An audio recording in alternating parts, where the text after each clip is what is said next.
Hi everyone, আজ আমার করা সিগনেচার মেকআপ লুক তোমাদের সাথে শেয়ার করব। যেই লুকটাই থাকবে মেকআপ রিলেটেড অনেক টিপস অ্যান্ড টেকনিক। ভিডিওটা অনেক লং হবে, তবে টিপস অ্যান্ড টেকনিকগুলো জানতে হলে পুরো ভিডিওটা তোমাদের দেখতে হবে। অ্যাকচুয়ালি এটা ডে মেকআপ লুকের জন্য বেস্ট, কারণ আমি ডে লুকই করেছি এটা দিনের বেলার জন্য। দিনের বেলা কোনো ফেস্টিভ্যাল বা অকেশান থাকলে তোমরা এই লুকটা ক্রিয়েট করতেই পারো। চলো আমি কীভাবে ক্রিয়েট করছি তোমাদেরকে শেয়ার করি। প্রথমেই আমি একটা ভালো সানস্ক্রিন ইউজ করেছি, যেহেতু এত রোদ। দেন একটা ভালো ময়শ্চারাইজার ইউজ করেছি। দেন আমি এখানে ম্যাজিক ড্রপস ইউজ করেছি, যাতে করে মেকআপটা ওয়াটারপ্রুফ এবং লং লাস্টিং হয়। দেন আমি এখানে প্রাইমারের বদলে গ্রিপ স্প্রে ব্যবহার করেছিলাম।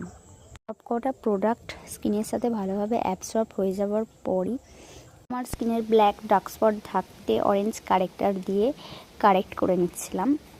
একটা ভালো ফ্ললেস বেস তৈরি করতে গেলে এগুলো ম্যান্ডেটরি করতেই হবে এবং তার সাথে প্রপার টেকনিক ইউজ করতে হবে। দেন আমি স্কিনটাকে নিউট্রালাইজ করে নিয়েছিলাম আমার মতো করে। দেন আমি একটা লিকুইড হাইলাইটার ইউজ করেছিলাম। তো আমি এখানে আমার স্কিন টোন অনুযায়ী একটা ভালো ফাউন্ডেশন ইউজ করছি। দেন আমি আমার মেকআপটা সেট করার জন্য এখানে একটা ভালো কম্প্যাক্ট ইউজ করছি।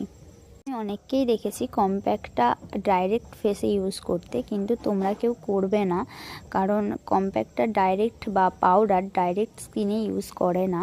আগে হাতে বা কোনো জায়গাতে আগে স্মাচ করে নেওয়ার পরই ফেসে ইউজ করবে। ডাইরেক্ট ফেসে ইউজ করলে ওই জায়গাটার মেকআপটা কেকি বা সাদা দাগ পড়ে যেতে পারে। আমি এখানে পাউডার কন্ট্রোল দিয়ে আই মেকআপটা কমপ্লিট করেছি। কে করে আমার জানা নেই, বাট আমার ভালো লাগে করতে, তাই আমি করি। এখানে আই মেকআপটা করে নিয়েছিলাম, বিশেষ কিছু করিনি, একদম নর্মাল করেছি। কন্ট্রোল করে নিয়েছিলাম পাউডার কন্ট্রোল। দেন লোরা মার্সিয়ার একটা লুজ পাউডার দিয়ে মেকআপটা সেট করে নিলাম। ব্লাশার তো খুবই পছন্দের, তোমরা জানো, তাই আমি এখানে ভালোভাবে ব্লাশার করে নিয়েছিলাম, যাতে করে টমেটোর মতো গালটা লাল লাল দেখতে লাগে, আর লাল লাল হলে আমার খুব ভালো লাগে। এখানে হাইলাইটার ইউজ করেছি, পিএসসির পিঙ্ক হাইলাইটার। আমার কাছে খুব ভালো একটা highlighter, best, one of the best highlighter. আমি নিউড সেটের একটা লিপস্টিক লাগিয়ে নিয়েছি। তোমরা দেখো, দেখে বলো কীরকম লাগছে। যেহেতু আমার নিউড লিপ পছন্দ না, তাই আমি গ্লোস লাগিয়ে নিলাম। দেন মেকআপটা ফিক্সড করার জন্য এখানে আমি পিএসির ফিক্সার ইউজ করে নিলাম। ডাইরেক্ট ফিক্সার বা কোনো স্প্রে মুখেতে ইউজ করবে না, আগে কোনো জায়গায় একটু স্প্রে করে দেখে দেন ইউজ করবে। একদম ন্যাচারাল করার চেষ্টা করেছি, আর ন্যাচারাল লুক আমার বরাবরই খুব পছন্দের। তোমরা জানিও কীরকম লাগছে লুকটা, ভালো লাগলে পেজটা ফলো করে